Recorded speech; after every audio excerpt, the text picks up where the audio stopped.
I don't think we have a choice in the matter. Right. Be live, so we could do be live. We're just gonna do it then. Right. That's it. We're just gonna do it. Ladies and gentlemen, of course, gentle ladies, welcome to another episode of the Game.Set.Match podcast, specifically episode number 74. I'm Joe Machado, as always, joined by Keenan Lewis. Keenan, what's up, man? Hello. How are you? I wanted to be very generic right there. Lost it. That's where I wanted to go. That's what we're going for. Yeah, I'm going right? for generic today. Tonight's the generic Keenan. I lied. I feel like we should develop our own pop-ins. Like some crazy one-liners that we got. Jonathan Boozer joins us for another week. Boozer, what's up, man? Yeah. I can't compare with So you just gotta have something. I don't know. I just threw out something on top of my head. I'm feeling very whelmed as usual. Yeah, Bringing that back. Yeah, there it is. There we go. That's a deep cut right there. That's old school. Good. And the Queen is back. Haylie. Hey. Oh, back The Queen, alive. that's a new one. I like that. The Queen, of the podcast. That's great. There you go. Sorry, Jesse. I know you're in the chat. You're wonderful, but apparently it's mine now. She got to be on the show. She's got to be on the raid. Yep. Get on there. Pick up the sticks. Oh. Let's go. Let's Let's talk about the goat of the week. The goat of the week, actually, we've complained a lot about this in the past. These free games of the month. Sometimes they could be great. Xbox is apparently going to release one of the games that got leaked is kind of within the classic family of a Final Fantasy. It's like a turn-based RPG, and that's going to be on Xbox starting September 2nd, which looks really good. Sony, however, they've been in a little bit of trouble the last couple months. I'm quite positive we've speculated that the last big game that they gave anyone was Rocket League as a AAA title. Well, apparently they wanted to see if they can slide in one of those classic games. And when I say classic, I mean a classic game that they've already given out to everyone. Specifically, Retrograde was given out as a free game of the month. The decent PS3 rhythm game was offered at launch in Europe back in 2012. Wow. It is the free game of the month for September. That's great. So they gonna refund a month back payment for PS Plus for that? No, they're not gonna do that. Sony is gonna apologize and then give you Tom Clancy's End War. Exactly what I wanted. How did they know? You know, that was on my Christmas wish list. You know, it's been written down for at least 3 months already. I've been really hoping for that. Tom Clancy's End War, for those of you who aren't familiar with it, I believe it came out. For everyone that is For everyone that isn't familiar with it, it came out, I believe, right after like Ghost Recon and a couple others, and it was meant to be this hey, wear your headset and give commands to units and whatnot. Not having it. I'll pass. We are aware that Retrograde was previously made available as part of the service in 2012 and had not intended to offer it again, said a Sony spokesperson. We have now looked into it and addressed the issue to ensure that it does not happen in the future. Sorry, we didn't mean to give you the same thing twice. We just weren't paying attention. Yeah. Let's be honest. Exactly. You know, and here's the thing I expect from Sony. They're gonna say that, and then give it 6 months. They're gonna do the same shit again. And do it again. They're gonna do the same. Hey, here's Rocket League again. I mean, people might not complain about that, but people are gonna be like, did you already give this to us? And then on top of that, didn't you say you weren't gonna do it again? Yeah. Yeah. Guess what they're gonna say? We are aware that Rocket League was previously made available as part of a service in 2016, and it's not intended to offer it again. We now have looked into and addressed this issue to ensure it does not happen in the future. You're overlooking something. They're going to copy and paste a message written by the person who no longer works for the company. Right. Also, it's going to be on top. Aware that blank was previously made available as part of a service in blank. You guys are overlooking a major issue. Whoever was responsible for keeping an eye on, what games are coming out is a member of the I Fucked Up family. There it is. It's They're rearing their ugly head. I call them the I Fucked Up family. And just the same people that are in charge of all the shit that's been getting played. So before we went live, I need to make a list. I need to make a list of all. I'm gonna go. I need to make a family tree, and I need to figure out all the people that have been fucking up. We need to make another Twitter account that's just the I Fucked Up family, and then every time we add a member, do a birth announcement as your tweet. That was my cousin Billy Joel. Yeah. Sorry. Sorry, Gerald was supposed to look at the games to see what was coming out and not to have doubles and duplicates, but Gerald just wasn't fucking paying attention. He's fired now. Gerald just wasn't paying attention. So before we went live, we were talking about Goat of the Year and how Boozer might get it from his mic fiasco weeks ago. Yeah. But this family is making a real strong push right now. We might have to put this family in. Yeah. You know what's funny? Go to here's this family and This everything. thing- I had talked, like, I know, like, you guys that, like, had mentioned, like, get the mic, and I had talked to someone from the I Fucked Up family, and they said to plug in my headphones into the computer. So, like, really, I mean, it all stems from that. Yeah. Oh, well, there you go. There's your go to the week for this week. We're going to, of course, add. So for everyone currently joining us, our number shot up to 7. But everyone joining us, the go to the week is Sony for trying to give out another game as their free game of the month that they gave out back in 2012. I want to go through some quick hits, as we usually do, go through some of the news that has come out this week. And that is that both Xbox One and PS4 got the opportunity to get their hands on Titanfall 2. Kienan, I know, played a little bit of it. But you would think, oh man, giving Titanfall, making it available, that's going to get some people excited. That isn't really the case. I want to take a look at December of 2013, your top 4 pre-order number games in this order. Number 1, in December 2013, the highest pre-ordered game was Destiny in both spots. Destiny on PS4, Destiny on Xbox One, with only 39,000 is the difference. The second closest was Watch Dogs on PS4. Crazy. 164,000 was the pre-order total. Titanfall on Xbox One, a whole year away from launch on Xbox One, had 160,000 pre-orders. This was the USA pre-order chart from retailers across the country. Is it just retailers, not digital? Oh, no, digital. Yes, correct. Thank you. Sorry.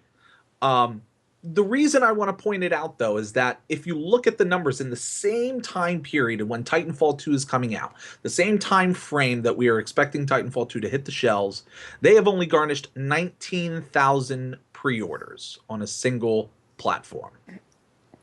Even if you double that number, you're still 130,000 less than where the original Titanfall was. I think a lot of that has to do with just general pre-order sales being down. I would be interested to see like pre-order numbers for Call of Duty this year, Battlefield, other big games coming out. I'd be really. I would imagine that they all be down. Even Destiny, the Rise of Iron. I mean, that might be at the same level that it was for original, but I highly doubt it. There are a lot of people who aren't playing the game. Do you think it's that stark though? No, here's the thing. I feel bad for Titanfall because I played it like free, like when it's available for free. Like I got it when it was like $10. I bought it for $10, and then you get all the DLC for free now. Sure.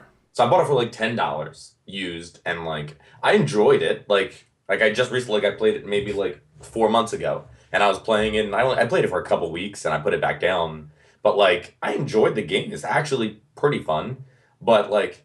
It wasn't incredible, you know what I mean? And obviously with all the mistakes that happened in the beginning, that obviously did not help it, obviously, from the start. So there's like, I can imagine there not being a lot of excitement because like, even playing the game for free, I wasn't blown away. So like, will I consider getting the game? Yeah, but I'm not hyped. I'm not trying to pre-order it. So like, I feel like the game just right off the bat, I feel like if they want to get people to pre-order, I feel like they gotta like PR the shit out of this thing, and like they gotta pull a Suicide Squad and just like make everyone be like, this is the fucking shit. No matter what you think when you get it, I'm telling you right now, it's shit. Like I feel like they just need like, because no matter what you think of Suicide Squad, like that PR shit made you believe, whether you liked it or not, made you think. Like even if you didn't like it, that PR shit was awesome. Like they did a good job. And you can market, things good, even if it ends up being a bad game. So, I mean, they should really amp that shit up. Keenan, you got your hands on it. What was your initial impression of Titanfall 2? It's a lot of the same. Like I mean, it plays a lot smoother. I'll give it that. It feels more like the first comment I think I made. I was in a party with you, Joe, and so a couple other my friends. And the first comment I made was, "Okay, this feels like a next gen shooter."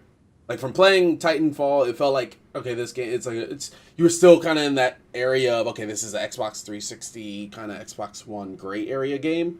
They weren't quite sure what the capabilities of the Xbox One was, so they kind of took advantage of it with certain things like their network functionality. You rarely ever dropped games in Titanfall after like the opening week. There were issues there, but you rarely ever drop games. Usually you rarely ever experience lag. Same sort of thing there. You got a smooth. I didn't really experience lag. I didn't experience anything like that. It was a pretty good experience overall, and it felt crisper. Like when I shot people, it just felt okay, cool. The hit detection is great.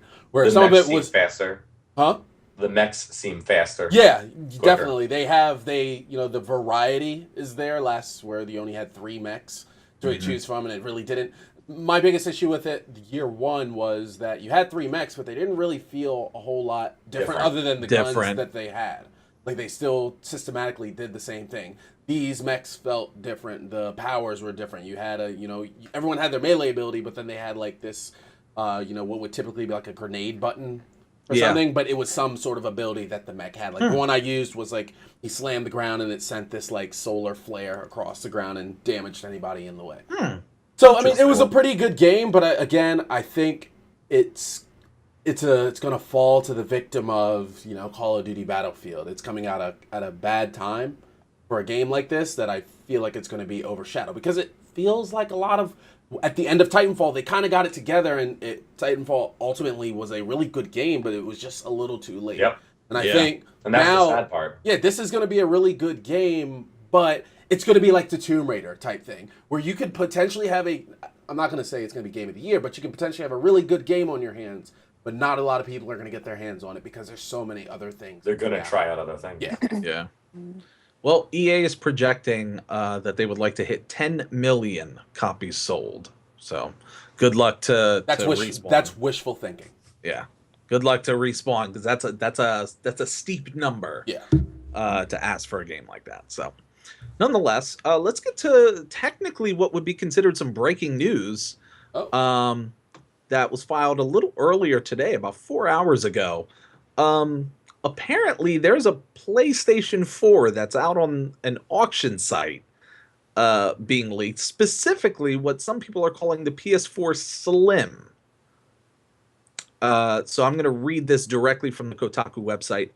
On September 7th, Sony will hold an event called the PlayStation Meeting in New York, where the company will unveil their more powerful PS4 codenamed Neo.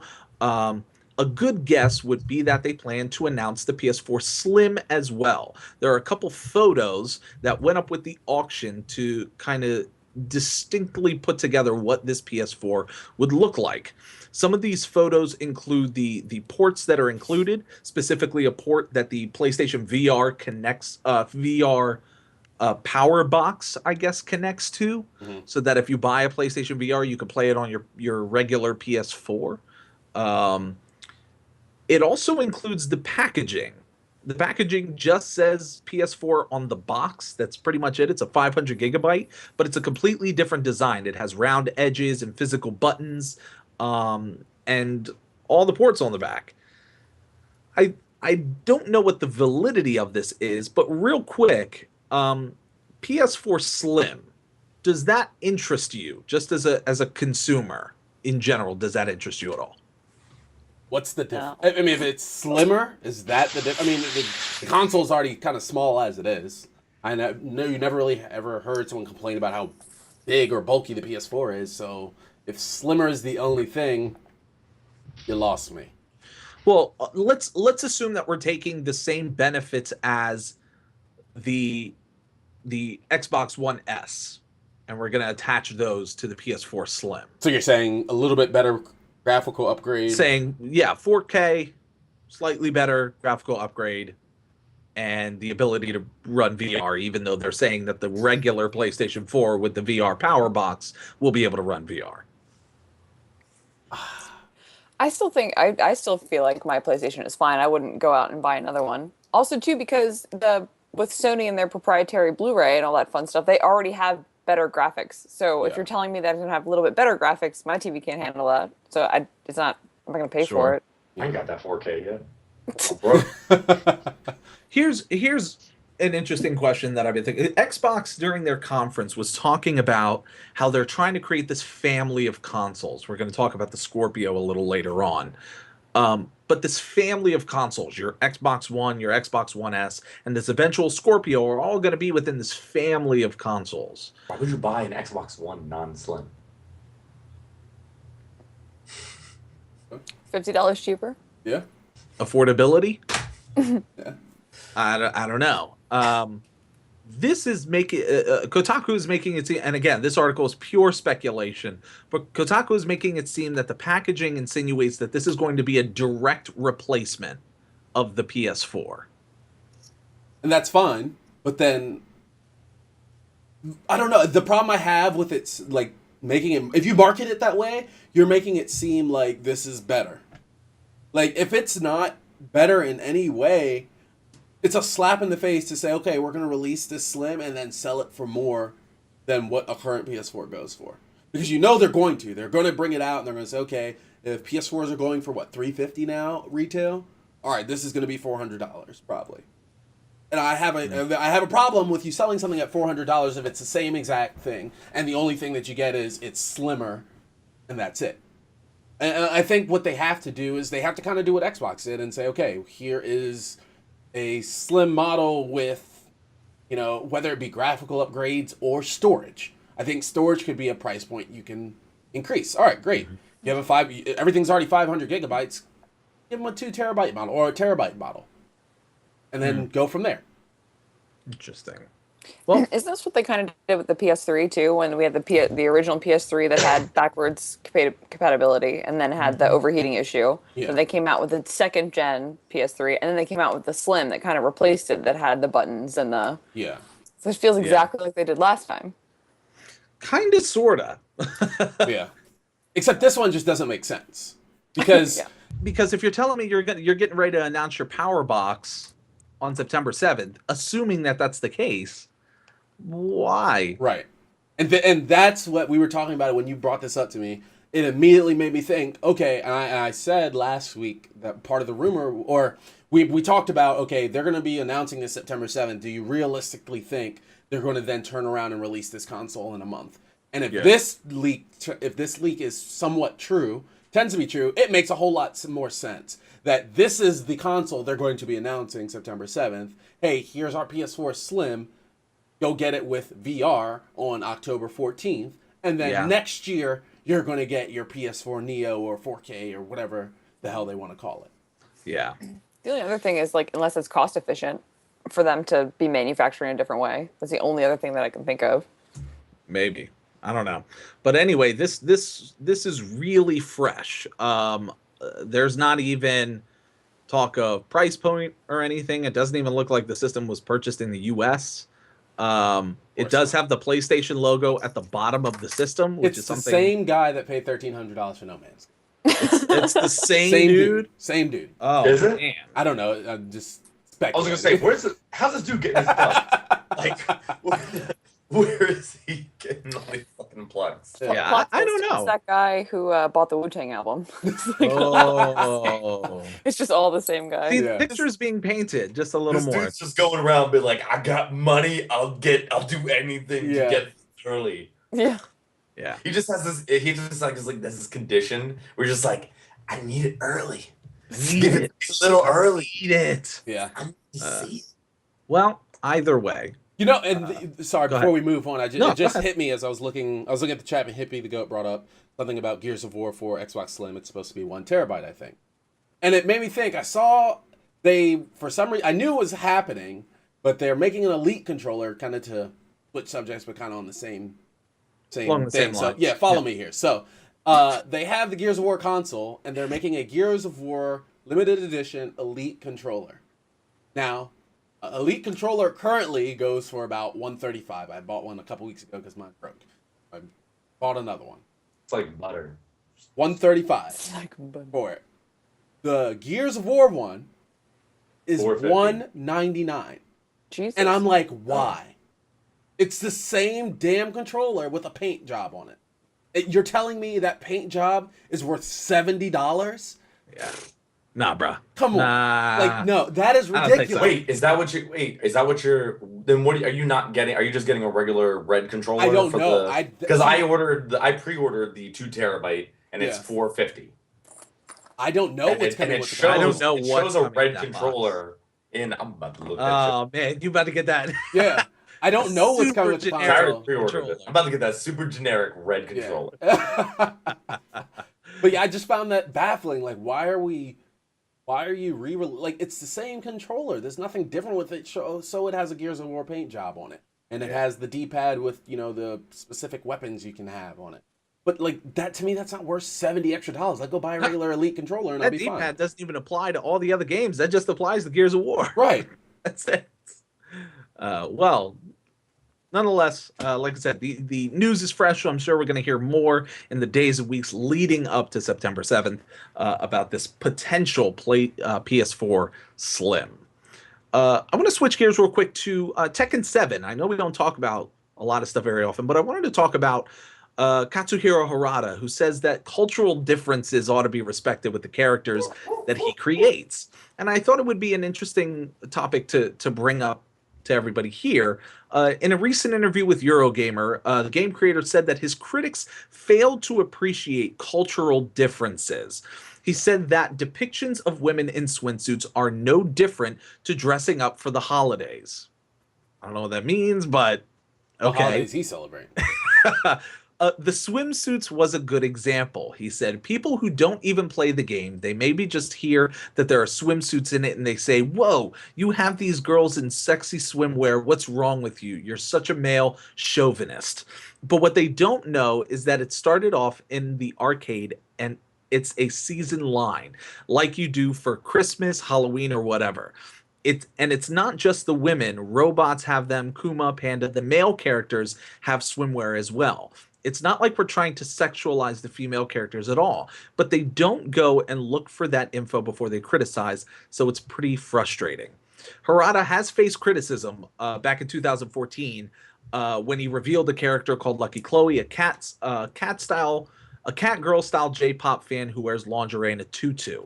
Following online disapproval, he threatened to restrict the character to Asian and European markets, a threat that was later explained as a way as trolling by a team member. More recently, Harada engaged a tweet thread in which a fan asked if swimwear characters would be appearing in the West. He joked that the fan should ask your country's SJWs, later adding that the tweet was not for females. The original tweet was later deleted.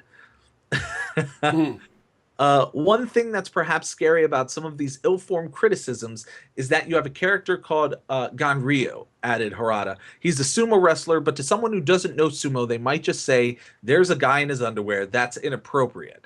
But it's a very important part of Japanese culture. Without knowing that, to so easily make criticisms is maybe a dangerous direction. He said that changes to individual games would depend on the country. A spokesperson for publisher Namco Bandai told Polygon today that there is no official word on the status of swimwear characters in the respective US and Japanese console releases of the game, which is already launched in Japanese arcades. Have they seen Dead or Alive before? Like, that's all I'm going to say. Like, come on. Like, we're pushing it, guys. Like, the games have been like that for years. Like, go back and play them. That's how it's not anything new. And people in the Western world should know that's what it's like over there. Like, this is an industry that we not took from them, but that we got from them. So of course there are going to be culture things that are fine over there that we get here, and everyone's going to be shocked about it. Yeah, you can't. It comes like every other. Let's talk about violence in video games. Are video games? It's just another topic that. Okay, why can't just concentrate on the video game? I get it, but to me it's just a little over the top. Over the top. Yeah. As the resident female on the podcast, let me just say that I get so irritated at stuff like this because it's American culture for us to be offended by everything. We love being third party offended by things that have nothing to do Offending with and us. suing. That's our thing. It's like Americans. What do? They eat too much. We get offended by everything, and we sue sue you the when shit we're out of offended people. about like whatever it is. And so I hate this. It drives me insane because I've loved the Japanese culture ever since I was in elementary school, middle school, and they have like varying levels of this type of style, all the way from little children to full-grown adults, right? There are subcultures for different styles like this. I mean, my mother was like hated some of the subcultures that I was like researching because she assumed that like, oh, if they dress like this, then it's this type of sexual perversion, which is not always the case. Sure, there is sexual perversion in certain ways, right? But that is not what is being glorified in these video games. And this is not new. This isn't the first video game, like Keenan was just saying, that has had this, they've had these options for these outfits. Like, have you ever played any other fighting game where you could change the outfit on a character? Like, there was always this option. And it did translate to other types of characters, be it not just female characters, but male characters or animals or robots. Like, you always had, like, this sexy sumo outfit. wrestlers. So shiny. Like, you always have that option. So the fact that all of a sudden now it's like, maybe his argument isn't great, sure. But you're just being offended to be offended at this point, and it's driving me insane. Like, just stop being offended. If you are not a woman, don't be offended by what they're like. Ask a female friend of yours to like see if they're offended about this. Or And if they don't play play it. Let's Or go don't ahead play and it. or if they don't play video games, then they'll take their opinion. Just saying. let's go ahead and take this complaint and file it away in the tracer's ass in the beta. Yeah. And let's put that away because that's what it is. Yeah. That's exactly what it is. If you are not offended, if you are offended by this and have no problems with breeding season, which we talked about a couple episodes ago, you might want to take a look at everything. You know what this reminds me of, real quick? This another artist that I follow. I was looking, and Instagram has the new Snapchat feature, and he posted us like a story, and he was like, "Yeah, I keep getting all these people saying like my snaps are too long, and they fucking hate him, and they want me to stop posting them."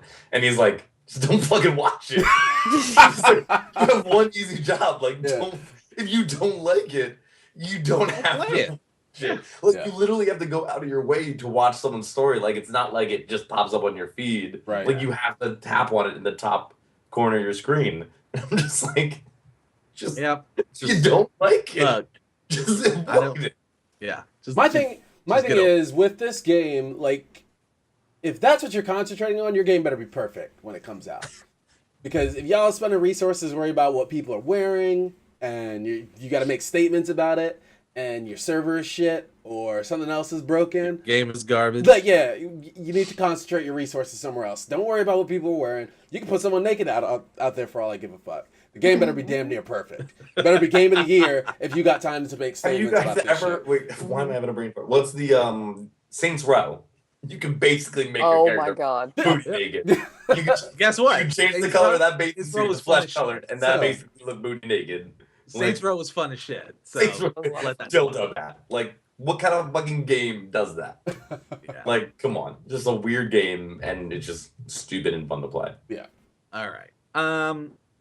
So Yeah, broke off that. Oh, real quick, since we're already on this tangent, I can confirm the pre-order for the 2 terabyte Gears of War only comes with a red paint job with some Gears of War logos on it, regular controller. Ooh. And the Elite, that's $200, is the basically same paint job, just a deeper red, like a blackish red, like old blood red, and basically it has like a scratch where the Xbox logo is. Where the Apple logo. So it's pretty much just a scratch where the Xbox logo is, and then a little extra blood splatter right where the Xbox logo, and that's the Elite controller. That's the Elite controller. Same paint job, same like style, just a little scratch. You're paying and $70 more. $70 for that.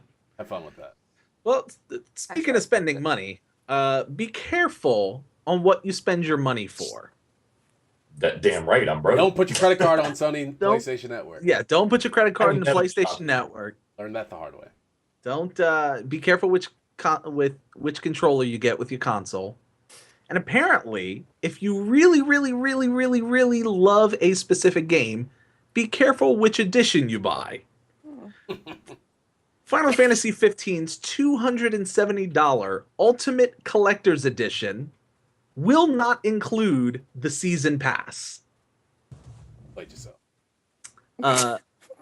First of all, Final Fantasy 15 was pushed back to November 29th. We talked about last week. Final Fantasy 15 will feature an optional season pass for players looking for extended content. The company revealed there's a massive $270 Ultimate Collector's Edition. This was revealed during a tweet where whoever was handling the Final Fantasy 15 Twitter handle, director Tabata and art director Hasegawa, they answered with, "Will the Ultimate Collector's Edition contain the season pass? Sadly, no. And we looked into making more for the Ultimate Collector's Edition, but we were told we still can." So $269.99. It includes a 192-page hardcover art book, a statue of the main character, copies of the full-length film Kingsglaive, as well as the game's anime spinoff Brotherhood, and bonus in-game content such as 1 unique weapon and 1 travel pack. There would only be 300,000 copies of the Ultimate Collector's Edition. Obviously, you also get a copy of the game, but you will not get the 6-piece DLC Season Pass content. 3 content packs and 3 episodes. You telling me I gotta pay $270? I'm only getting vanilla game, And then I gotta pay another, and a bunch of hardware content. and then I gotta pay another $60 or so. To get You know the what else rest you better of the get? game? You know what you better get? You better get like a one day. You better get a dinner, and then you better get to play that. You better get to play in front of the dude that did the demo, that live demo, and just show him how good you are. The digital premium that Just does have him include watch. the digital premium that does include the season pass is available on PlayStation and Xbox online stores for $84.99. So it sounds like the season pass would only be, what is that, $25, $24.99 for that? But still, that would put you at 200. What is that? $294.99. That is nearly the cost of a console. And you're telling me I don't get a season pass? Oh my god! That game, that movie, and that anime spinoff better literally blow an eardrum out, and just like I better be physically The figurine impaired. better just be a Chobbit, where it just starts and starts walking around and does my dishes. It better be like the movie, like Little Toy Soldiers or whatever the fuck it was, where the fucking toys come to life. That shit better come to life. Indian in the cupboard for all I care. I better be able to have a conversation with that motherfucking toy. I better be able to like, hey, what the fuck you doing today? But I'm just being a fucking toy. But that's not all. That's not all. Oh wait, there's more. Head on over to the United States. Oh, All right. This one is the greatest. Head on over to the United States to the biggest game company on probably the United States, Electronic Arts, EA, and their sub-proprietor DICE, where they said, hey, guess what? $130 will get you the Battlefield 1 Collector's Edition that doesn't even come with the game. You played yourself. $130 Battlefield 1 Collector's Edition. That includes a 14-inch statue, not the game. Exclusive steelbook, not the game. A cloth poster, not the game. A deck of playing cards, contrary to popular belief, that is not the game. Messenger pigeon tube containing exclusive DLC for the game, but not the game. You get a patch that's not the game, and premium packaging that's not the game. How? Guess what? You just bought yourself a goodie bag. That's what you did. You just bought yourself a fucking overpriced, basically Comic-Con goodie bag. Two things that are slap in the face. First of all, they use premium packaging, and they use that as some sort of like thing that you should be excited about. Hey, we're gonna wrap this real fucking good for you. Be fucking excited about it. No. And then the ultimate slap in the face, we're gonna give you a steelbook. There's nothing to put in it. Nothing. So how are you gonna give me? It's just a steelbook for nothing. Like, what am I gonna put Battlefield 4 in it? That shit don't work. Like, why? Why? You know what you're gonna do? You're gonna buy Call of Duty and just put that in there as a place just to sit there. Guess what? Oh my There's God. even more. Yes. $189.99 for the price of a full price video game. You can get the disc alongside the collector's edition. And then to top it all off, for $209.99 deluxe collector's edition, which appears to make the sole edition of the early enlister version of the game. As you may have guessed, that's usually $20 more than the base game. There are no discounts for buying all of this stuff in bulk. It is to the penny exactly what it's worth.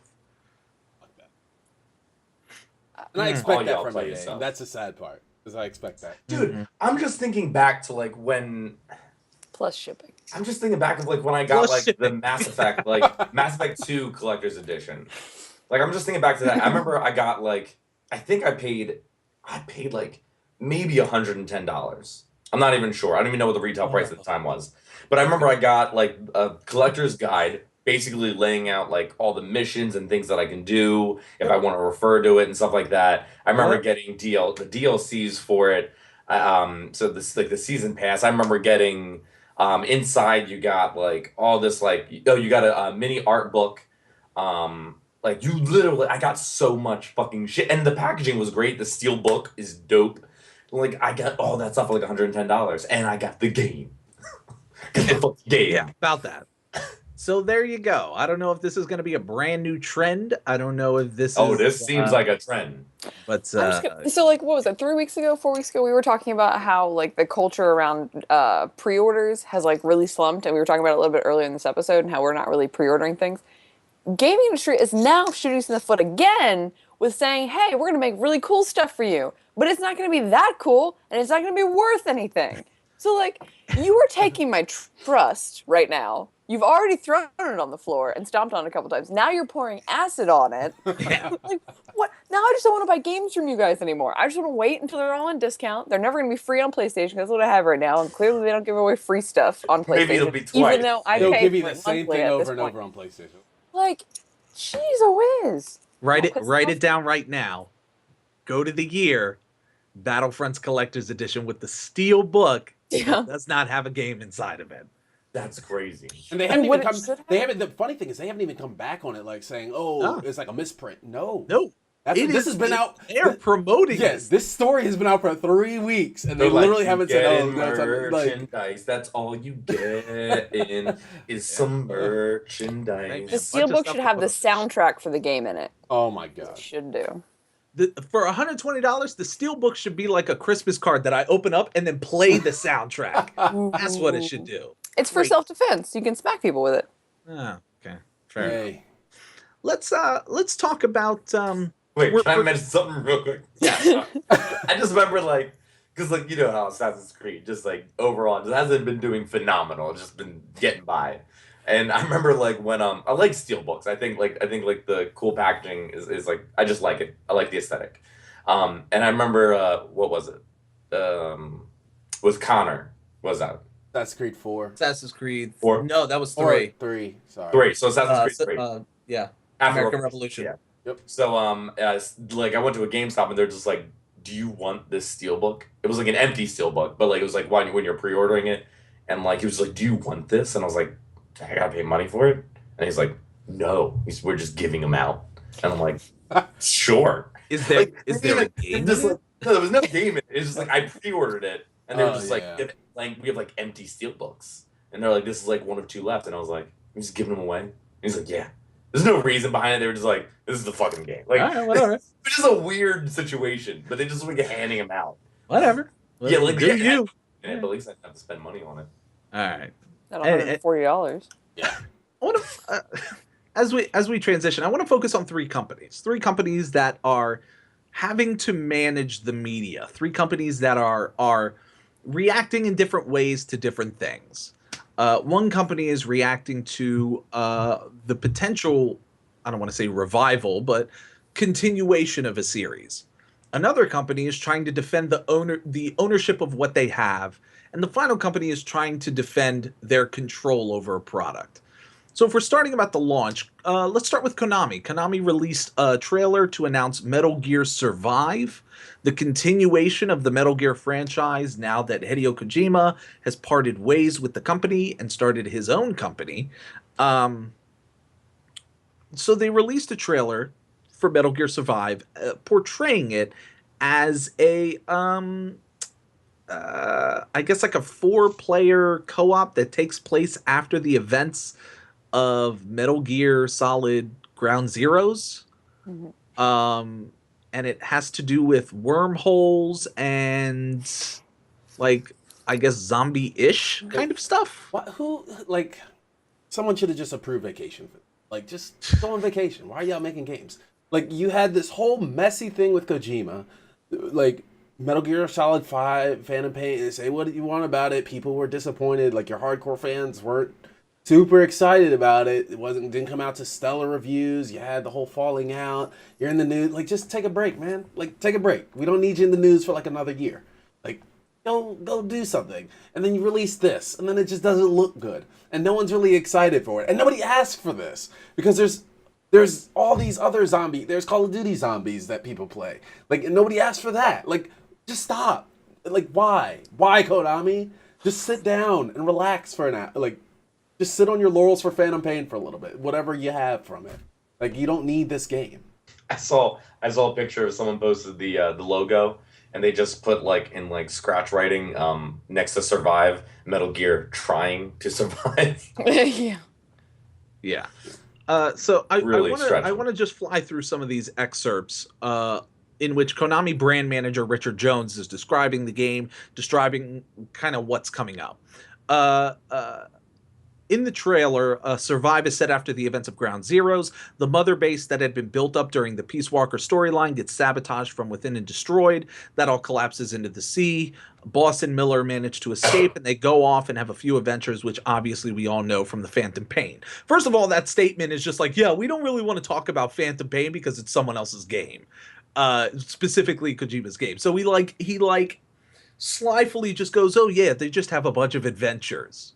Like, your company's name is on the game. How are you just not going to acknowledge it? What is this, The Hobbit? We're going on an adventure. Yeah.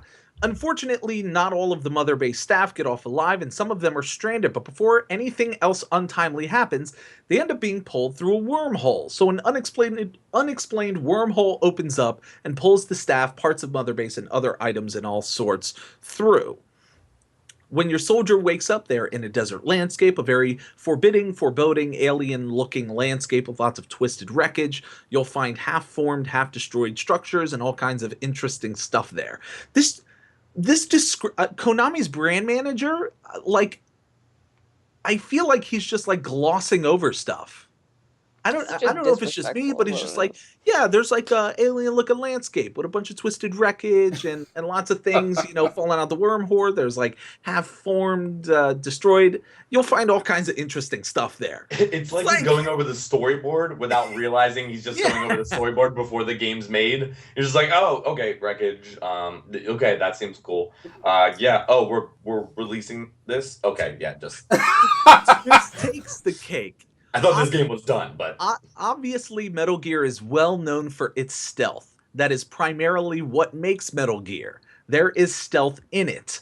Right. I know when you're watching the trailer, it's all very action-packed, and it doesn't really elicit exploring and playing It doesn't really elicit that feeling, but there will be stealth. And one of the interesting things that we will be exploring and playing with is how stealth and co-op can actually coexist. We formed gameplay that allows and enhances that. We're not going to go in depth at the moment, but we obviously will in the future. You've got your co-op, you've got your stealth, and you will have seen what we're calling our massive biological threats in the trailer. Let me assure you, those are just a teaser. It's painful. Did they make games? Listen, I'm gonna be honest. I've always been a like hack and slash, like when it comes to like fighting games, like stealth. I've never been about. I did play Snake Eater. Snake Eater, right? That was one of them. Yeah. I did play Snake Eater. I did play a couple of them. I actually played a little bit of Rising. I like that was the hack and slash trial that they did, and for what the game was for me, I enjoyed it. But like stick to what you were good at. Like, people liked the stealth. You made good games with the stealth. Don't just sit there and just start trying some random shit. Like, But see, that's what they're doing. They're just trying random shit. But that's my thing. Do you feel like Metal Gear was a game that needed to evolve in some way? No. It didn't. No. Like, Okay. make better. Like, work on making a new story that like maybe diverses or leads off to something new, or maybe a new character. But you don't have to, like, people liked the stealth. You don't have to try something different. Just grow the story. You know, if people like the mechanics, then the mechanics okay. You know what I mean? Make it smoother. Make it, make some cool new things you can do with the stealth. That, I mean, I'm sure you can make intricate new things you can do, but don't change it. Like, and the hack and slash was okay. I think that was cool to have the Metal Gear Rising, to give like someone like me a game, and that's fine. Like, I'll play that game, and I don't need more iterations of that. That's my way to get into the Metal Gear Solid. Like, just because of that game, like, I did, and playing Snake Eater, I did look at the lore a little bit more. Yeah. And I looked up some videos of the other games, so it got me interested when most likely I probably never would have, because I didn't like the stealth gameplay. So yeah, that's okay. But don't continue to try to change up your shit and make all new kinds of things. Like, Yeah. I'll give them that. Like, they should keep... I may have not liked the game, but your audience did. You know what I mean? Yeah. Your audience liked it a lot. 2 points I want to make before either Keenan or Haley or we move on to the next thing. They did make it a point to mention that Metal Gear Survive will not be a full price game. They didn't go into details, but they did say it will not be a full price game. They tried to get a couple questions at the end of the presentation, and this is kind of interesting. One question was asked: when in the timeline of Kojima disappearing, was this started prior to his exit or afterward? The response: yeah, we're not talking about that right now. Afterwards. Thank you for Yeah, your questions. exactly. Thank you You for your just answered questions, and yourself. genuinely sorry that at the moment we can't go into any more depth. Motherfucker, Is you this- hate yourself. Is this being developed in Japan? Yes. Do you have a director attached? We're not talking about that at the moment. Sorry. Like, So you're telling me someone has approved this game's launch and created content for it before you've put a director to it? Yeah. Storyboard. He was reading the storyboard. Yeah. It's funny that they're saying that it's not a full price game. Just gonna lay that out there. Portals. Interesting. Air quotes. Portals. I mean, the thing that irritates me so much, I love Metal Gear. I love the Metal Gear storyline. I love that it was based historically. I love that it took historical events into context. That is what I loved about Metal Gear. I thought it was... I hate that they're trying to make it a zombie jumping through time, like Resident Evil. Like, I was just what about to is say this? that. Remember Like, when this isn't- Resident Evil did this? Yeah, this is not Metal Gear. Umbrella And Corps so or this is Operation what Raccoon this City? is not a Metal Gear game. This is irritating. Like, where is the Metal Gear at this point? Like, is it even one of the multiple versions of Boss or Snake? Like, this doesn't make any sense to me. So why are you labeling it? You're just trying to use the name to keep going with the brand that is dead. Like, the brand is dead. Let it die and come up with something else. It's exactly like the new Call of Duty game. Yeah. The first meme I saw was, "Oh, this new Halo game looks great." Like, that's the first meme I saw, and I was like, "This is so fucking true." Like, It is. guys, just So, Konami's got a lot. Bro, don't Yeah. change. Konami's got a lot of work ahead of them to try to convince that we're going to do this. But company number 2 is the company we just got done talking about a couple minutes ago, EA. Specifically, Patrick Soderlund, who in an interview actually went into detail about a game I don't know if you guys heard about called Star Wars Galaxy in Turmoil. Now called Galaxy in Turmoil, which was a fan project that was working off the canceled assets of Star Wars Battlefront 3, which LucasArts was working on years ago. He professed, Patrick Soderlund professed support for the mod, but drew a distinction between that and what Frontwire Studios, the fan collective of developers, were up to.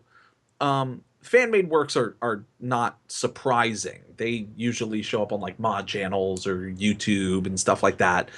But Galaxy in Turmoil had a deal to be distributed on Steam for free with no price attached to it. Frontwire was saying that technically we'd be classified as a parody. They had said that a while ago and tried to back off that claim. EA pays an undisclosed amount, but believed to be a huge amount, for an exclusive license to make and publish Star Wars video games, with the exception of the Lego series published by Warner Brothers. They're the only other company that's allowed to make any Star Wars licensed content. In November, obviously it launched Star Wars Battlefront. And a sequel is in the works. But Galaxy and Turmoil was supposed to be free. So Soderlund said to Game Informer, when it comes to something as big and well-known as Star Wars, there's so many other parts that come into play. What is considered canon? What do you do with the brand? On top of that, between Disney and EA is a substantial business deal where one partner has paid the other a lot of money to gain exclusivity. Officially, Lucasfilm told Frontwire Studios to stop developing their game with assets based on anything from Star Wars. But when Frontwire related a conversation it had with the owner of the Star Wars franchise about 3 weeks ago, the license Lucasfilm had with EA was said to be a breaking point. Soderlund either didn't say or wasn't asked what, if anything, EA said to Lucasfilm after Galaxy and Turmoil came to light in June. Frontwire Studios head said he asked for and received a phone conference with LucasArts in which the arrangement with EA was said to be the non-starter that brought in LucasArts to put its foot down.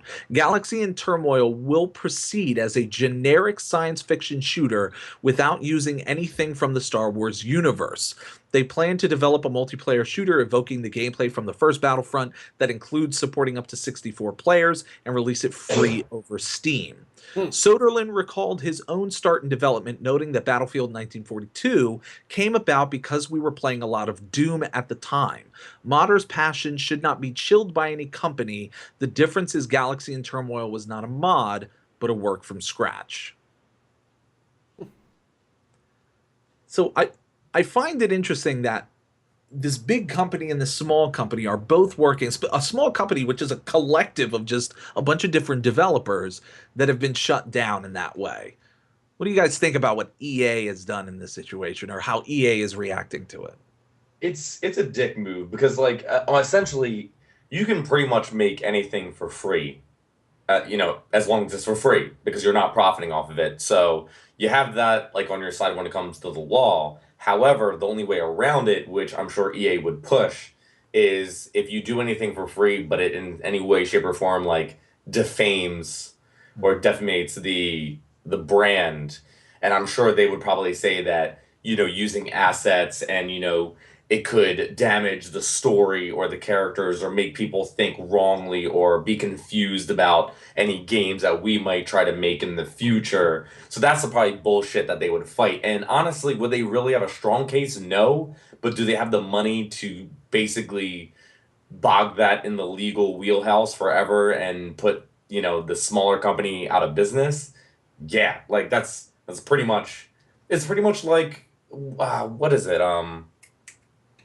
Like patent sitting, where where companies just buy patents and never make the things that they buy patents for. Yeah. And then when someone tries to make something similar to it, they just sue the shit out of that company until basically that, and they make all this money from all the, the stuff until eventually that company just goes out of business and says, fuck it, I can't pay for all these legal battles. So they're basic, which is, by the way, looked upon so much like garbage in the industry. And they're pretty much doing that. It like happens.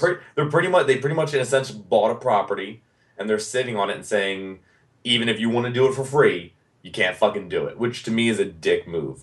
As long as it's for free, it's not hurting anyone. If people want to like it, they can like it.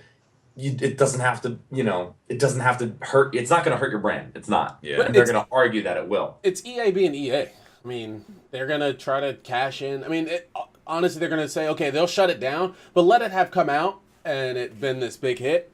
They would have put their name behind it, and they would have put a price tag on it, and they would have tried to cash in on it to say, oh, well, all right, well, why don't we buy into it? It's already has the Star Wars name on it, or, the Star Wars, assets from it, whatever you want to say. And they're going to try to cash in on it, and that's what it's about. They probably look at it, they said, okay, you're going to release it for free. You're not going to really make any profit on it if it comes out on Steam for free.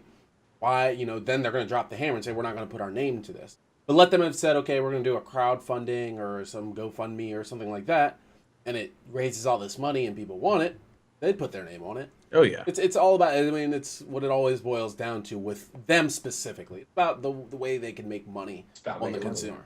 Doesn't this have a little bit of a whiff of what EA did to a relatively up-and-coming publisher, 2K, with what they did with the NFL series? Yeah. Yeah, so It's EA... bad business, if you're going to be honest. Like, they're not fans of the franchise. If they were true fans of the franchise, they would have gotten behind this to see what they could have done. They're just mad because this is something that they paid a lot of money for, and someone was infringing, quote unquote, infringing on something that they paid a lot of money for, even though they're doing nothing with it. That the last game was just shit. Yeah. It was a graphics movie with shitty gameplay. Because literally on the same note, someone just released like an open source version of GoldenEye. Mm-hmm. They took GoldenEye from 64 days, they up-resed it to current graphics, kept the same mechanics, and now you can go on the website and play it for free. You don't see Nintendo hopping all over because it's good marketing. Yeah, let them do it. I guarantee you, just like Pokemon Go came out, they had nothing to do with it. People are gonna go buy GoldenEye if they have a 64 still, or they're going to go buy a 64 and say, all right, I'm going to go get it because I want to play the original because of this open source. They're also going to play it on the open source for free, but it's a win-win situation for everybody. Yeah, puts Nintendo back on the map. Yeah. I mean, two things. I think that this game, even when it comes out for free, it's going to be great because it's not a crowdsource. It's done by fans, and fans put a lot of time and money and energy and effort into something that they're really passionate about. It's going to be a great game. Right. And so EA is going to be dumb for it, but I'm glad that they're not getting behind it because it's going to be a better game because they're not involved. Yeah. Mm-hmm. Second, this sounds exactly like what Nintendo did with Pokemon Uranium. Mm-hmm. It was a flaky game. It was great. Everyone loved it, and they got behind it, and they shut it down because you used their name. Yeah, that's it. That's all. And it was doing good. Downloaded a lot. And just in case you're wondering, side note: Star Wars Battlefront from EA, 40 players. You're telling me this game that's free on Steam is going to run 64-player lobbies? Watch it be crossplay too. Oh, shut up. Shut your dirty mouth. EA would shut it down real quick. They're like, yeah, no, we can't have this. No. Yeah. Shut that down. Can't do that. Yeah. The last company is Sony. Sony has had a little bit of an issue with a recent game that came out, specifically one from Hello Games called No Man's Sky. PlayStation exec Jim Ryan has had to kind of talk about the relationship between Sony and its indie developers, because No Man's Sky, contrary to what a lot of people have thought, is an indie game. Yep. So let's take a look at what Jim Ryan had to say. Asked if the company finds it hard to balance the different types of titles, he said, at the end of the day, it's just about great games. We don't discriminate between something that's AAA and something that's indie. If something's a great game, then it gets focus, attention, and love. Ryan pointed to the company's commitment to No Man's Sky as an example, outlining how the platform holder has invested just as much into that game as it would one of its own major blockbuster releases. There is a reason I want to focus on this. And I asked Keenan this question as I think yesterday before we were going over a couple different things. Is the reason No Man's Sky has a 4.9 on Metacritic, a 70 out of 100 from critics in general, that it's such an release? Is it because Sony set unreal expectations on an indie developer's game as if it's a blockbuster title? Absolutely. Like they marketed it, like as I was thinking about, as you were talking about it, and I was thinking about some of the Sony games that came out this year, and it reminded me they marketed this like it was Uncharted. Like it was on every PlayStation block. It was No Man's Sky, right next to Uncharted. Uncharted came out, and it, whether you want to say lived up to the hype or not, that's completely up to you. But this dropped the ball. It was not what it was sought out to be. Like someone posted on Facebook one of the videos from, and I find it very amusing, is the initial reveal at E3 when they first showed the Jurassic Park video? Yeah, and they're like, oh, look at all the, it's like this large-ass dinosaur, this like immersive world. that they first showed, and then they showed like this fucked up little thing that's actually in the game, like this fucked up little T-Rex is actually in the game. But like it's like that's it, it goes to show. Like I remember like I do the same thing with like when you go back and look at what they showed for Destiny when they first put it out there, and look at what we have now. It's vastly different. But I mean, this game just I don't think it was an expectation. Yeah, it was an expectation that it was never ever going to reach. And you started to see that once once the game had gone gold, quote unquote, and you were getting down to the crunch time of 2 months before the game, you could start to see the cracks in the armor, and you're like, okay, this game isn't probably going to live up to the hype, and it's really not going to be worth the money that Sony is putting behind it. Think about the games that we were on, or we just it didn't get to us. If they were presented as they were, in my opinion, the grades they gotten would have been different. Last year, so the two disappointing games of the last 2 years since we've started this podcast has been No Man's Sky and it's been The Order. Those have been the two most disappointing games that we have talked about in a short amount in the 2 years that we've been a podcast. And imagine Last Guardian. that's gonna be the next. Hey, that could be year 3. That could year That's 3 year 3. Game.Set.Match podcast, most disappointing game. Year 1 was The Order. Imagine if The Order was promoted the way it was supposed to. I'd love it. It would have been a gorgeous game with great storytelling elements, promoted the way it was supposed to be. No Man's Sky would have been an immersive world. I don't give a how terrible it looks. An immersive world with the ability to explore that's an indie game. Don't fucking talk about this game. Just let it release and blow people's minds. Yep. And instead, you put both of these games on a huge platform, and now you're 2 years running with 2 of your IPs. Fucking talking shit about Quintillion and shit. Yeah. Just let that shit go. We get it. It makes me think of like Cuphead. They've shown Cuphead once. Yeah, I ain't seen shit from that. And you haven't seen anything about it since, but people are just like generally excited about it. There are people who've played it and they said, okay, they like the mechanics of it, but there's a general excitement about it. But Xbox has done absolutely nothing to market that game other than reveal it at E3 and show the premise of the game. And people are excited for it, me being one of them. And it's not being shoved down your throat. And I think that's an expected, that you can expect when the game comes out. I know what I'm going to get. I'm not going to go in with these unrealistic expectations for it. You know who does a good job at that?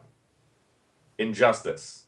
Yes. They did last year, and they're doing it this year. I just saw the Harley Quinn and Deadshot little snippet, and it's small little snippets with a good little soundtrack to it, and they kind of show you a couple of the fights, a couple of the major moves. And they're like, hey, these are 2 new characters that you're getting that you didn't get last time. And it's just enough to tease and to showcase, make it look beautiful. And we know the graphics held up from the last game. And we know we got a good story. And then in the comics were a great story. We got good stuff from it. So now seeing this new stuff, and again, they're doing the same marketing that they did. I'm super stoked. Again, they're not shoving it down my throat. I'm just randomly getting small little teasers here and there of new characters and some new gameplay, and that's all they're doing. They're not fucking toting some $80 million collector's edition. They're not telling me you're gonna get every DC character known in the comics. You won't even know which character you'll want to fucking play with. Here's the thing. Even still, there's a scene in the trailer where Harley and Deadshot, they do the collision mechanic from the original game. Mm-hmm. I'll be honest. I'll be blown away if that game looks like that. If I get that game, fighting games are usually look really good, but to go from what the original Injustice was to this would blow me out of the water. Sure. Mortal Kombat looked good, but this looks way better than what they're giving me with Mortal Kombat. So in less than in a year's turnaround, that's a big deal. I don't doubt it. I believe that it probably will look that good. Like I said. Kind of off topic, but I've been playing Madden on EA Access, and the first thing I've noticed about it, and I've pouted about it, is the game visually looks amazing. I'm not usually a big visual person. All game, it's going to look more realistic every year. But this one, like specifically, it stands out to me when I'm looking at it. It's like, holy shit, that looks like Cam Newton. Like before when you're playing basketball games and you're like, oh, that's not quite what Kobe looks like, or that's not quite what LeBron James looks like. But like Madden this year, you can see there's a leap in graphics, and I think the games coming out later this year, you're going to see that leap, especially with these new consoles, on the horizon. I think you're going to start to see some of the graphical power. Yeah, Injustice is going to be dope. I'm calling it. I'm calling it right now. It's gonna be a success. All right.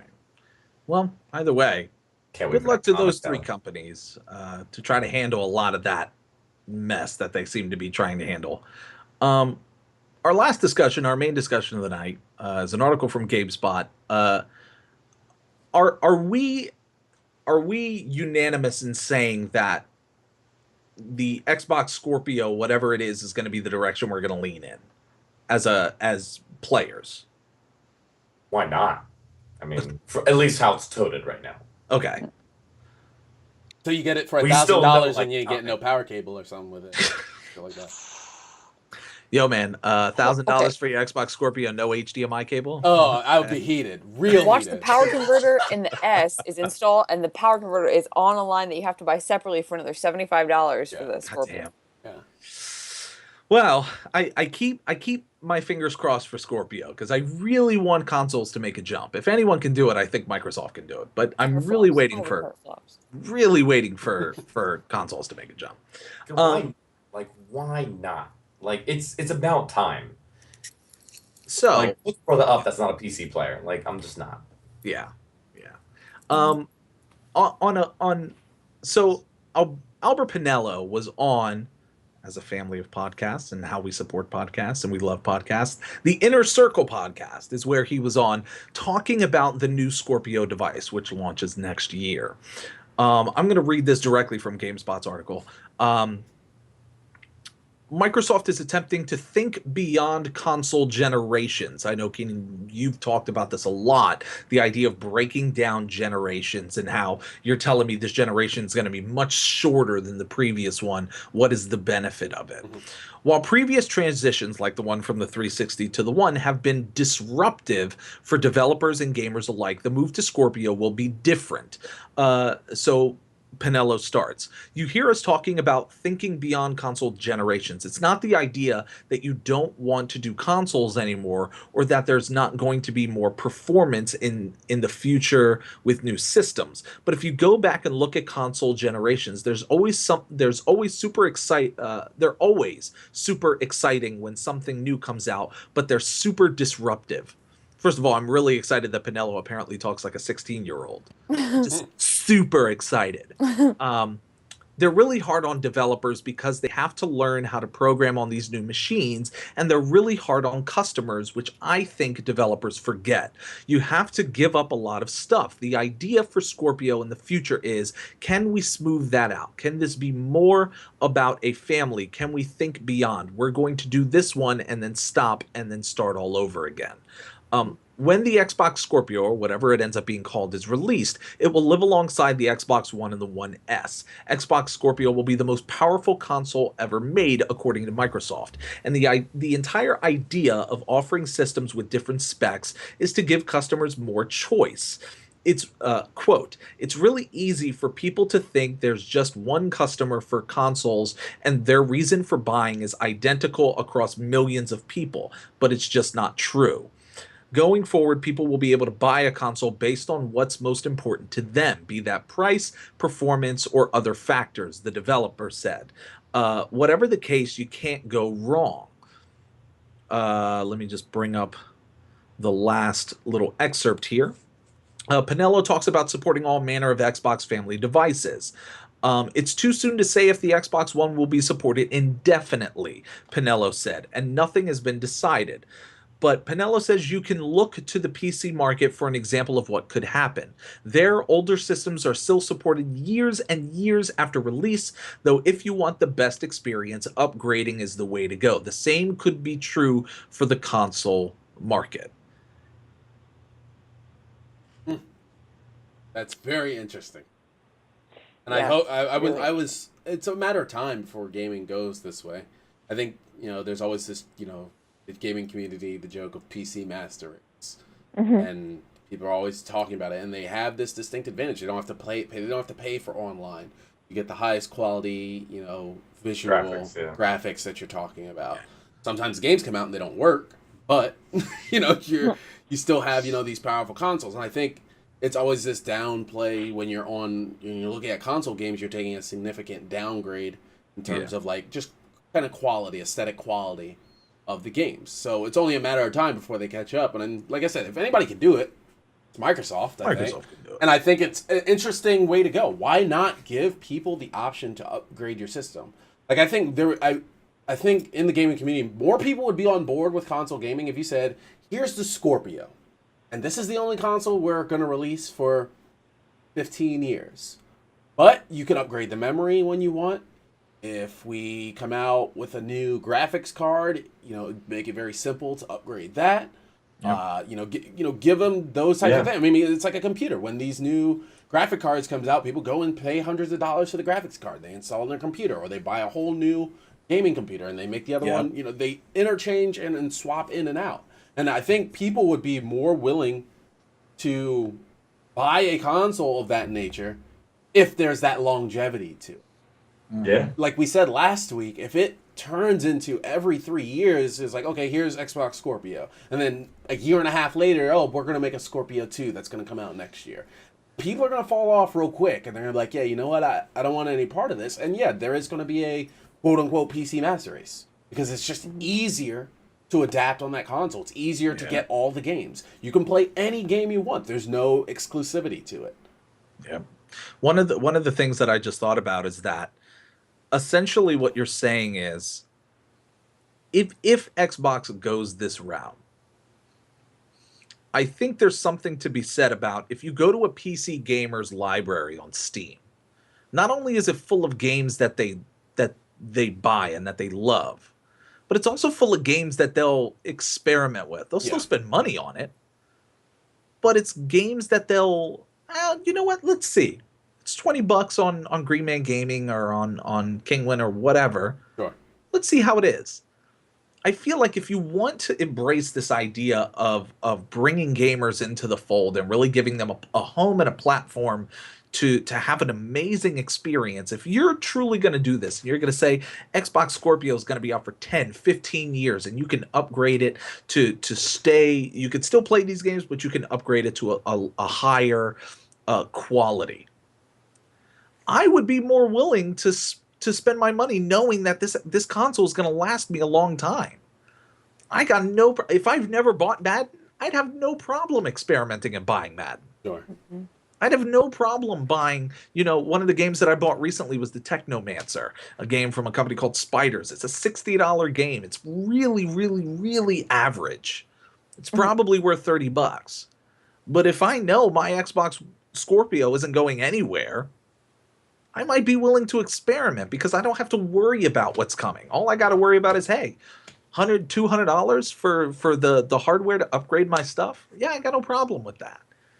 Now waiting every year for like a $300, $400, $500 console, like every other year, you're telling me I'm about to drop $1,000 on 2 consoles. And then you're wondering, are these games still going to work? They're going to be compatible. Will I have to have a whole new set of games? Will I have to keep this console and not trade it in? Like I currently still have my Xbox 360 because Mass Effect. Yeah. You know what I mean? Like I'm not giving that shit up yet. You know what I mean? Shit is worth nothing now. And you end up missing the current structure. You end up missing on some really great games. Yeah. Like I just recently, like last night, I sat down and I finally started the Stick of Truth, the South Park game. Ugh. And like that was a game I never got to play because it was towards the end of 360. And I wanted to have the Xbox One console, and those are the decisions you have to make. Okay, well, do I play a shittier version of all the games I really like because they're gonna, downgrade them on 360, or do I buy the new console, then potentially miss, a Game of the Year type game? Yep. A game that jumps out to me for that, and it wasn't Game of the Year, but it's a game that I missed out on was Thief. So Thief was on the 360. Yep. And then they put it on the Xbox One. But once I didn't buy it for the 360, once I got my Xbox One, I didn't have interest. Right. I had interest in it when it was first coming out, But 2 months afterwards, my library was starting to become full. Yeah. I had no interest in playing that. It wasn't until it was one of the free games of the month that I played it. You really miss out on that idea of, man, I'm willing to buy this game day one. There are so many games coming out this fall that I'm not getting. And it's because I have to think about where I'm putting my money to. In my opinion, the console should not be one of them. We got to be frugal as shit. Yeah, the console should not be this thing that financially I have to worry about. In tandem with the stuff I want to play on it. Yeah. You know? So we almost focus more on can we play the games and then not being able to buy the games. For 6 months on the Xbox One, it was backwards compatibility. Man, I spent thousands of dollars on my 360. I can't play any of the stuff that's on there. Yeah. Let alone focusing on any of the stuff that you're actually releasing in the first place. Yeah, it's crazy. That's pretty much it. I don't have anything else. You guys got anything else? We can go with the games coming out this week. Got some heavy hitters, man. We do. So this week, Tuesday, and by the way, flashback to last week.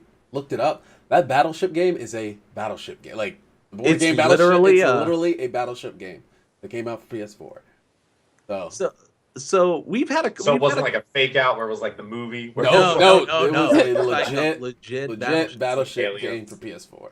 So in the spirit of what a couple people have done recently, I don't know why, people have had this obsession with having the podcast crew be drunk and doing things. I don't know why this trend has kind of like kicked into gear. Like, hey, you should do this while drunk. You should do this while drunk. Everything's better while drunk. Battleship, though. That sounds. But really fun. Being able to go through all of the games that we have trashed, like Battleship and Kung Fu for Connect, and I'm playing Kung Fu for Connect drunk. drunk. I'm playing that shit drunk. It's not bad. It's not a bad idea. I'm sure the fans will enjoy it. You guys out there, I'm sure you'll enjoy it. Right. Raid drunk. There are a bunch of people. Oh, by the way, quick confirmation. Well, we'll talk about that afterwards. Go ahead. Sure. Go ahead. So coming out this week, Joe's been waiting for this one. Deus Ex: Mankind Divided coming out on Tuesday. PC, PS4, and Xbox One. The gentleman who voices Adam Jensen in the game, Amy absolutely despises his voice. What? She will not watch him play Human Revolution because she thinks his voice is horrible. Damn. So if you want a little snippet, Adam Jensen, search that up on YouTube. It's how much Amy hates this guy's voice. Damn. So that'll be out on Tuesday. $60 release, I'm sure, digital and retail. The other one, big hitter, Madden NFL 17. Coming out for, again, I don't know why, PS3, Xbox and 360, PS4, and Xbox One as well. Did they confirm, are they cutting any modes from that? I don't know. I can look it up. I will check and see. You're buying that on 360. I'm interested to see if anything is cut from. I would imagine that this has to be style. the last year that they do this on Xbox 360. You get one mode. Yeah, like The whole game is cut out. You just get a link to Twitch to watch someone else play it. Oh god damn.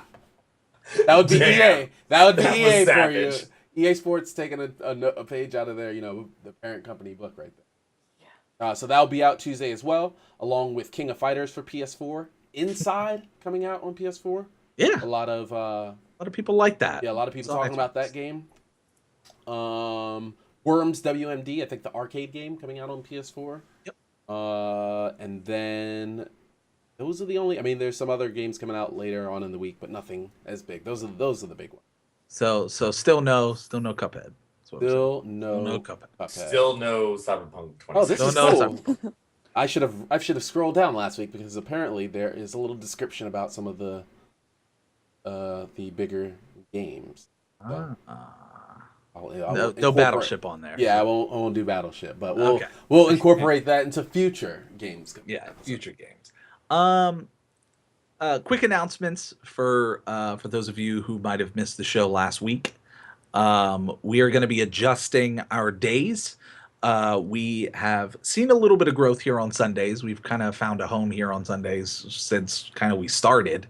When we started the podcast, like Sunday was the best day for us.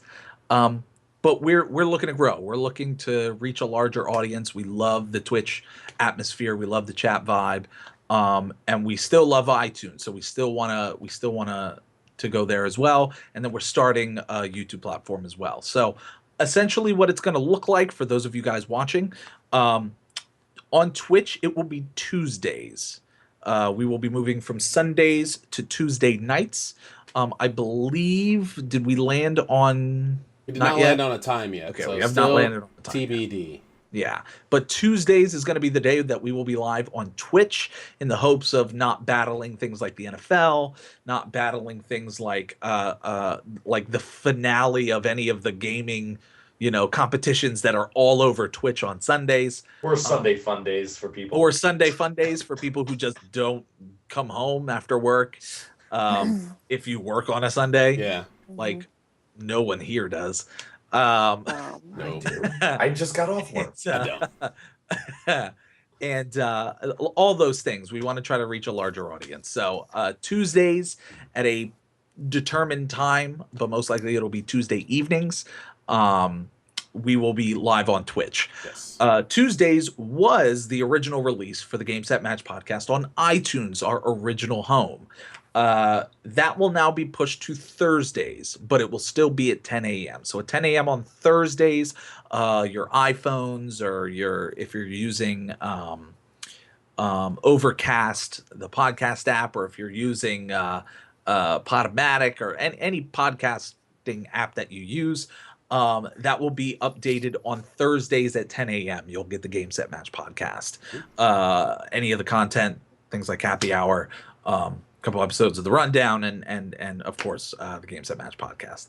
And then finally, I believe we landed on Friday. Friday is when you'll get the actual video cast, I guess is what I don't know what we'll call it.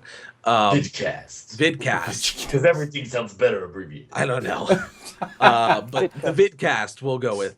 Of this stream here on the Game.Set.Match podcast. If you don't have iTunes, if you missed us on Twitch, I don't know how you're listening to this if you missed us on Twitch, but that will be on Fridays over at YouTube. Fridays at noon, 12 Fridays p.m. at noon on YouTube. So a little bit of a different Eastern Standard Time. I did want to put out an announcement, if Keenan will permit me, because I'm always, anytime we're doing something exciting, I get a little antsy.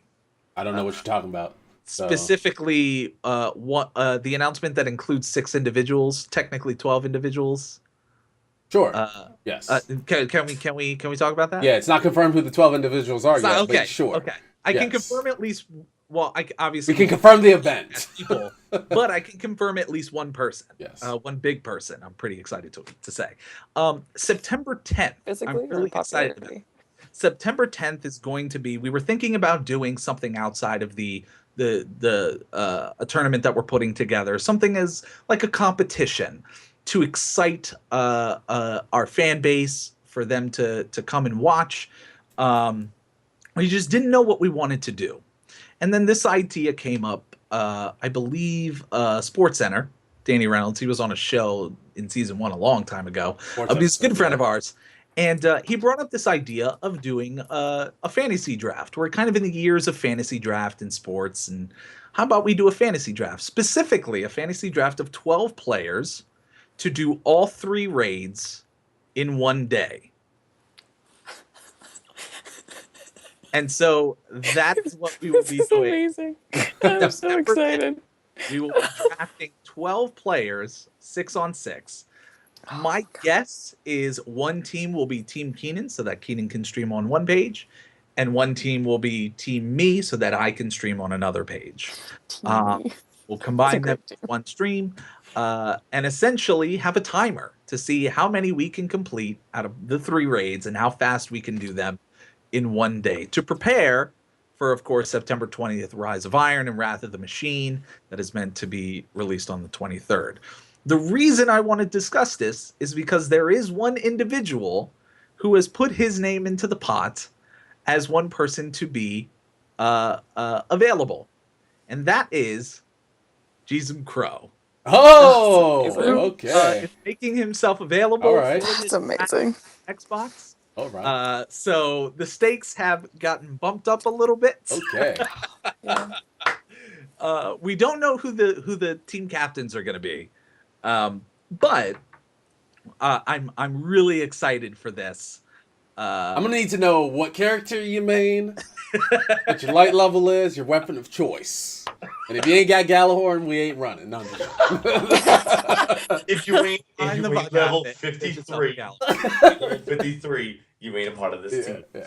Oh man. So I'm really excited for that. That's It's exciting. a lot of fun. That's news to me, guys. Yeah, I just wanted to I didn't want to talk about it, but I had that little snippet that I just learned today. I had lunch with him a little earlier, and his stream is killing it right now. It's been a while since it's been on, but he's been doing pretty well. But yeah, so that September 10th is the stream day. Pay attention to us on Twitter. That's twitter.com/GSM at GSM podcast, because that's probably where we'll announce the list of the teams. Yep. And who the team captains are and kind of how everything pans out. But I'm really excited for that. September 10th, that'll prep us for Rise of Iron. One other thing, I guess, from the stream front is I'm really excited for Gears of War 4. So Keenan and myself are going to be doing a co-op stream for Gears of War 4 that'll be featured on this channel, GSM_podcast, where we're going to go through all 4 of the previous games of Gears of War, getting ready for Gears of War 4, which comes out October 12th, I think is what we said, or October 11th, one of those days. I don't know. Hold on, I'll tell you. One of those games, or one of those days. I don't know. Go ahead, I'll tell you when I pull it up. Controller now? Right. Or do you control it after? Yeah, we will not be playing with the official Elite Edition controller. Yeah, fuck that noise. I got 2 of them regular bitches already, so it's more enough for me. That is October 11th. October Gears of 11th. War 4 is out. We'll be playing Gears of War right here on the GSM podcast Twitch page. So be sure to stop on by, join the chat, because we're going to be going through a lot of games. So it's going to be a busy fall, and it's not even the biggest news. It's not even the big news. We got news. We All that a tease in the business.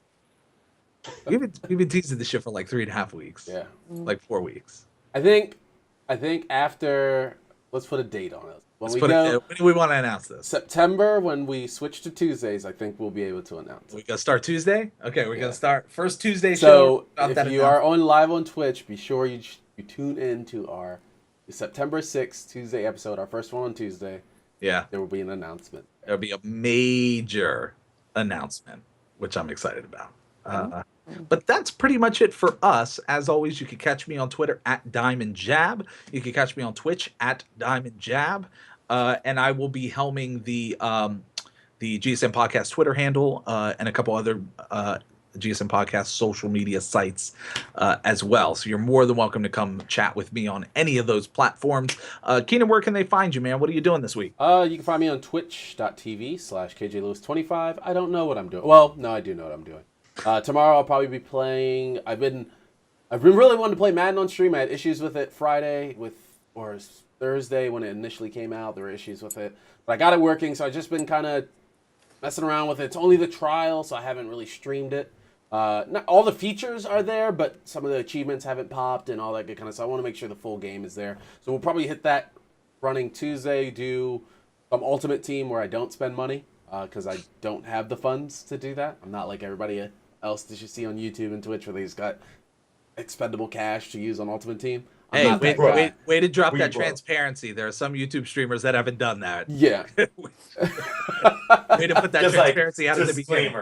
Hey, disclaimer, I ain't got no money. So if you're coming here to watch me open up packages and shit. This is a true budget team, for real. So, we'll be doing that on Tuesday, but probably a little bit of Madden, a little bit of Destiny. I'm hopping back into that. Probably get Borderlands back in the mix as well. So be sure to follow the channel there. And then you can also follow me on Twitter at KeeneyBikini25 with the R3. Love it. Boozer, what's going on, man? Struggling. No. I'm broke too. Yeah, you guys can catch me personally at Boozer Design for Twitter, at Boozer111, forgetting my own shit. For Instagram, that's like my personal thing. I am trying to add additional thing to this where we talk video games here. I'm talking comics, movies, TV shows on a YouTube channel called Last Line Show. You can find that on YouTube, Instagram, Twitter. I have all the accounts. No information has been posted yet. I'm editing 4 videos right now. It's all recorded. I'm editing. It's just me. I don't have any editors. I don't know. I see people on. That's why I'm coming up on. That's why I'm coming up on Wednesday. Yeah, I see people on like on YouTube and shit like that. I'm like looking at like just like fresh YouTube starters, and they're like editor so and so, blah blah blah. And I'm like, who the fuck is doing all this shit for you guys for free? Like, you ain't got no money either. Who the fuck are these people doing this shit for free? Bruh. If you look at the Game.Set.Match podcast, co-creators and editors, you just got to get people to buy in. Yeah. There we go. But yes, you guys can check that out. I will be having stuff soon. I'm finishing editing. I should have about 4 videos to start the page. Nice. That'll work. Haley. Hi. Queen.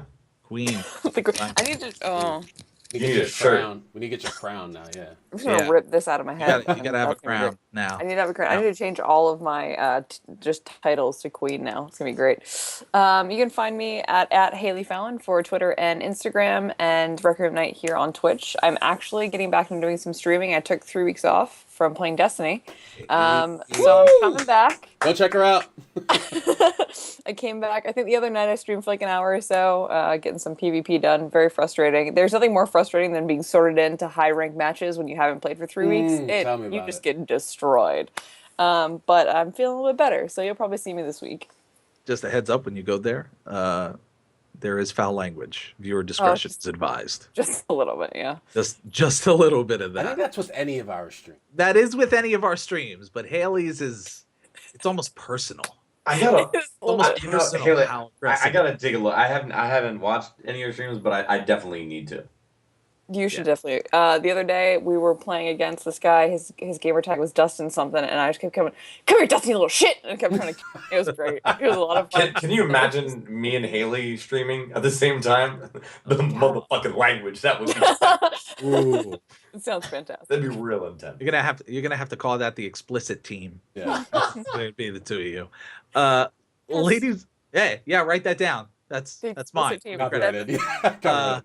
ladies and gentlemen of the Copyright. social, ladies, that's it for us. That's it. No more. Thank you guys for listening. Thank you guys for watching. We'll see you guys next week. Yeah. Deuces. Peace.